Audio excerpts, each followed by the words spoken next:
For the purpose of a farewell address, the chair recognizes Representative Sneller. Thank you, Mr. Speaker. It's going to be hard to do this speech because I've been here for so long. And I know I've told many of you 9 million times, and I'll tell you 9,000,001 times. I've been here for 40 years. And I mean, what an honor and a privilege for some kid from Burton, Michigan, that got to be a state representative and a staff to various state reps and senators that come before me. You know, it was said the Thursday after the election, we had the election on November 8th, midterms. And it was said at that time, outside of Clerk Randall, I think he's already left, if I'm not mistaken, so I get to be the dean of the House for a while.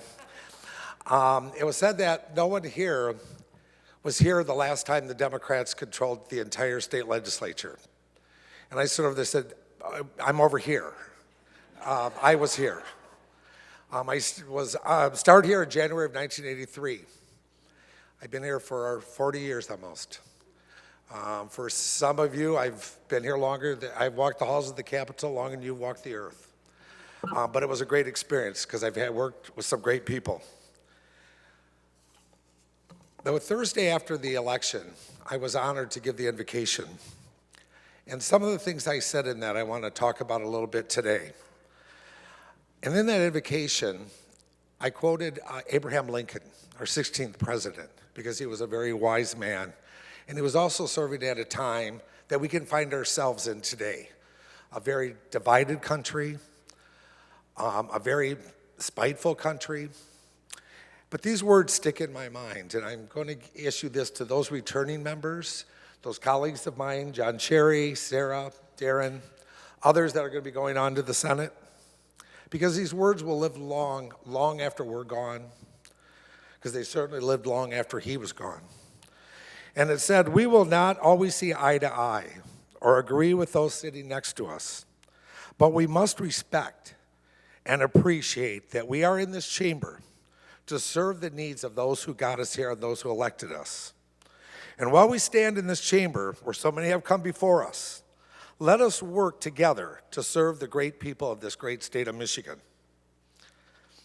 Colleagues, that is my advice as you move forward in your new roles, the Democrats being in the majority and the Republicans that will serve in the minority. Because the advice I have to my colleagues over on the other side of the aisle, and I hope you'll take this seriously, I do not mean to be offensive, but I've been around here a long time. My hope is for you that you learn that you win elections by building coalitions and not through spreading conspiracies and rigged elections. That will never get you the majority. To my colleagues on the Democratic side, enjoy being in the majority. Take this, that the people of the state of Michigan gave you this through that election, and use it wisely. Because if I've said time and time again, and as my colleague John Cherry said to me, you've gotten to see the whole thing of this.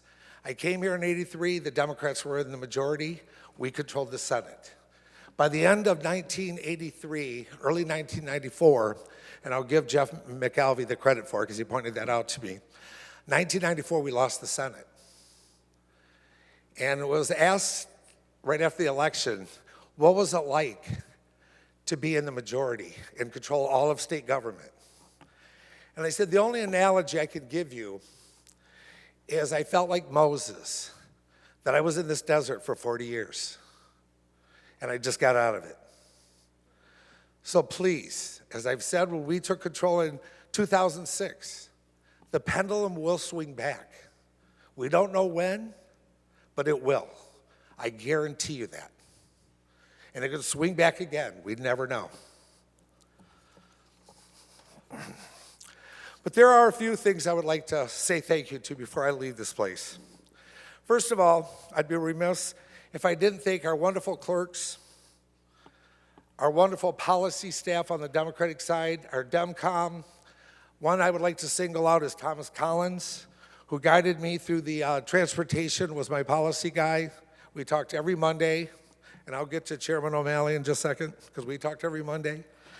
I'd like to thank the clerks, the House Business Office, the carpenters, certainly the sergeants, because if I've learned as a former staffer, and I learn now as a rep and appreciate it more as a rep, you are the backbone of this legislature and this institution. And I thank you for your dedication, because I know sometimes you're not always treated right. But believe me, I've tried to treat you right because I've walked in your shoes. To Chairman O'Malley, my good friend from Traverse City, I had no clue who you were when you came in here. But you and I developed a friendship, a trusting bond over the last 4 years, and I appreciate you for all you gave to me, and you trusted me. And last I remember, we would have lunch once a month. You owe me lunch, because I bought last time. Speaker Wentworth, I was honored to serve with you, and I appreciate your trust in me and giving me my committee assignments last year. And if I recall that conversation, you knew I had a long background in the legislature. And I believe my question to you was, what year were you born? And you said 1983, I believe. 82. Okay, well, you weren't walking yet, but I still walked the halls of the Capitol before you did. Gary Howell, this should have been done yesterday. My good colleague John and I were driving back to the district last night, and he went, shoot, I forgot to give Gary a shout out. So I will be honored to do that right now. You've been a great partner with us in Genesee County. I wish you well in your future, and thank you for all you did. And I'd be remiss if I didn't speak on my last Republican, and that's you, Ben Frederick. I've known you over 20 years. Most of it as a staffer, 6 as a legislator. The thing I will miss about you the most is our bipartisan carpools, because you got some good donuts up there in Owasso. To my current and past Democratic colleagues, I thank them all. I've had a lot of bosses. I won't name them all today. They know who they are.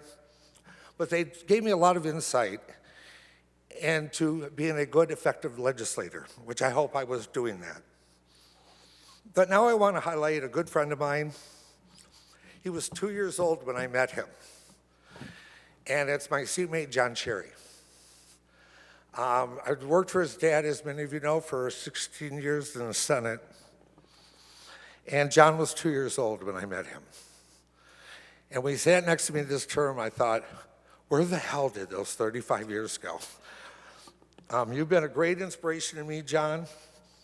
It's a pleasure to work with you. And I'll be joining John in the Senate next month, and I'm looking forward to that challenge. Carol Clemente, you're like my sister. And I mean by that, when I would get to the edge, you grabbed me and pulled me back and kept me from doing things I probably shouldn't have been doing. And I appreciate that. Bill Sowerby,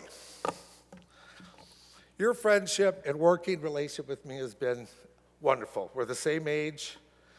You look a lot younger because Botox works a lot better on you than it does on me. And I wish you well in your retirement because you're well deserved. And Jim Ellison, I don't know where he is. There he is back there. The reason I'm picking on these three is all 4 of us sat up there. We were the rookies. And we became very good friends by doing that. Jim, I appreciate everything you taught me about local government and your appreciation for it. But the most thing that I really appreciate is you taught me about animal rights and how animals should be treated just like people. And I appreciate that. To my minority leader, Donna, thank you for your leadership. You weren't here. Hold on.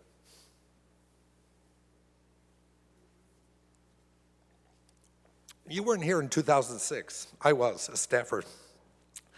Last time the Democrats got control. And the woman's name was Diane Byram. She was like you a lot, because in 2006 she was term limited. But she worked her ethics, she worked so hard. We got the majority back. And I always referred to her as Madam Speaker, and I do that today, just like you. It's been an honor and privilege. I think you were one of the first ones I met up in Breckenridge when we toured a windmill farm. And I knew there was leadership in you then. And the work I saw you do as our leader, especially this year when you had no more dog in the fight, and you got us the majority. And I will call you Madam Speaker. Yusuf, you sat up there in the corner with us. And I remember telling you so many times when I always voted against you. I used to say, Yusuf, you're the grandson I never had, and today I do not want. But I remember you growing into a wonderful leader, Yusuf, because the first month we were here, in January of 2017, we were here till about 3 or 4 o'clock in the morning. We were appealing to tax. I'm sure all of us freshmen remember that. Well, as we've done before, and we've done before you were here, Yusuf, at 11:58, we adjourned. And we were going to return the next day at 12:01. And you got up and you ran down those stairs, and I stood in the hallway saying, Yusuf, where are you going? You said, well, I don't have to be here till tomorrow at 12:01. And I said, yes, and that's in 2 minutes. I didn't want you to get all the way back to Ann Arbor and have to return. You know, there's a couple of others I would like to thank before I close. And I close out on this 34 year of being a staffer. I'm getting ready to be a staffer again. It's really hard to adjust the hat to go back to being a staffer, but it's something that I've really been comfortable with. I used to tell my former boss, Rep. Smiley, when he begged me to run for this seat, and I first of all said no. He said, why? I said, because I'm a staffer, and you're in the trenches, and they don't shoot you when you're in the trenches. You get out of those trenches, and you're fair game. But I want to thank my staff, and some of my staff is sitting up there. I've gone through a lot of staff. Term limits does that. I hate term limits. As you know, I voted no to put it on the ballot. We have term limits. It's called go vote. You don't like them, vote them out. But I don't like term limits. So to my staff, I'd like to thank my first ones, and that is Vicki Barron and Drew Marsh. You helped get my office set up, which was kind of easy because I had the same office I worked in with Rep. Smiley, so it was kind of easy to do that, but I appreciate all your dedication and hard work. In the meantime, I had Tim Drake, Mary Ragland, Holly Armstrong, and Griffin Wiles. They've since moved on into new and better things. And I thank all of my interns that worked with me, because that's how I got my start here in 1980, was an internship, and fell in love with it. And I want to thank them, and I know that they'll do very good things. I also want to give a shout out to John Cherry's staff, because our offices are right next door. And Michaela and Katie have been wonderful. I'll be working with Katie in Senator-elect Cherry's office. I've enjoyed our time together. You've been really helpful in training my staff as they came in. And you're a wonderful staff, John. You're very blessed. But finally, I'd like to thank my current staff. And that's Ashley, Christian, and Nikki. And it's actually good night. When I first met her, I said, is this real? She said, yes. I said, okay. And they are sitting up in the gallery. They've worked on my constituents. I'll say this final. This phone right here from about March 17th, 2020, when we went into COVID, to about last year, about October 1st, has made over 30,000 phone calls to my constituents. I went back to my old staff days because our office was so overwhelmed. And it wasn't just even helping my district, because you call my office, we will help you. I don't care. As I told a constituent one time, when he found out I was a Democrat, he said, you're in the wrong party and you're no good. And I said, well, let me say something to you, sir. When somebody calls my office, I don't ask them if you're a Democrat or a Republican, or if you voted for me or not, because frankly, I don't care. I'm here to serve people. I know it was said earlier that we're politicians. Bo, I beg to differ with you, because I'm a public servant. I have never been a politician. I never was elected to anything prior to this. I'm a public servant. Lastly, I have Peyton, who came in as an intern. He's got paid. All three of them landed jobs, and I'm so grateful for that. Because as we all know, as we part this place, the hardest part of us parting is making sure our staff who is loyal to us are taken care of. So I appreciate that. And I also would be remiss if I didn't thank the great people of the 50th House District, which encompasses Burton, my hometown, City of Grand Blanc, Grand Blanc Township, and Mundy Township, for giving me 6 years to be their state rep. Again, who would think a kid from Burton, Michigan could grow up to be a state rep?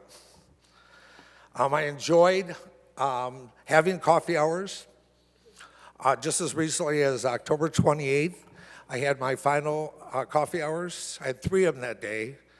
I think somebody mentioned about having 1 a month. I was having 5 or 6 a month because COVID set me back. And I set a goal in 2017 that I was going to do 300 coffee hours. And on October 28th, I hit that 300. That was a personal goal. I just hope those that I served well. And lastly, I would like to say thank you to all of you, Republican, Democrat staff, nonpartisan staff. It has been an honor and a privilege to work with all of you. God bless you and good luck to all of you. Thank you. Thank you for your service, Representative.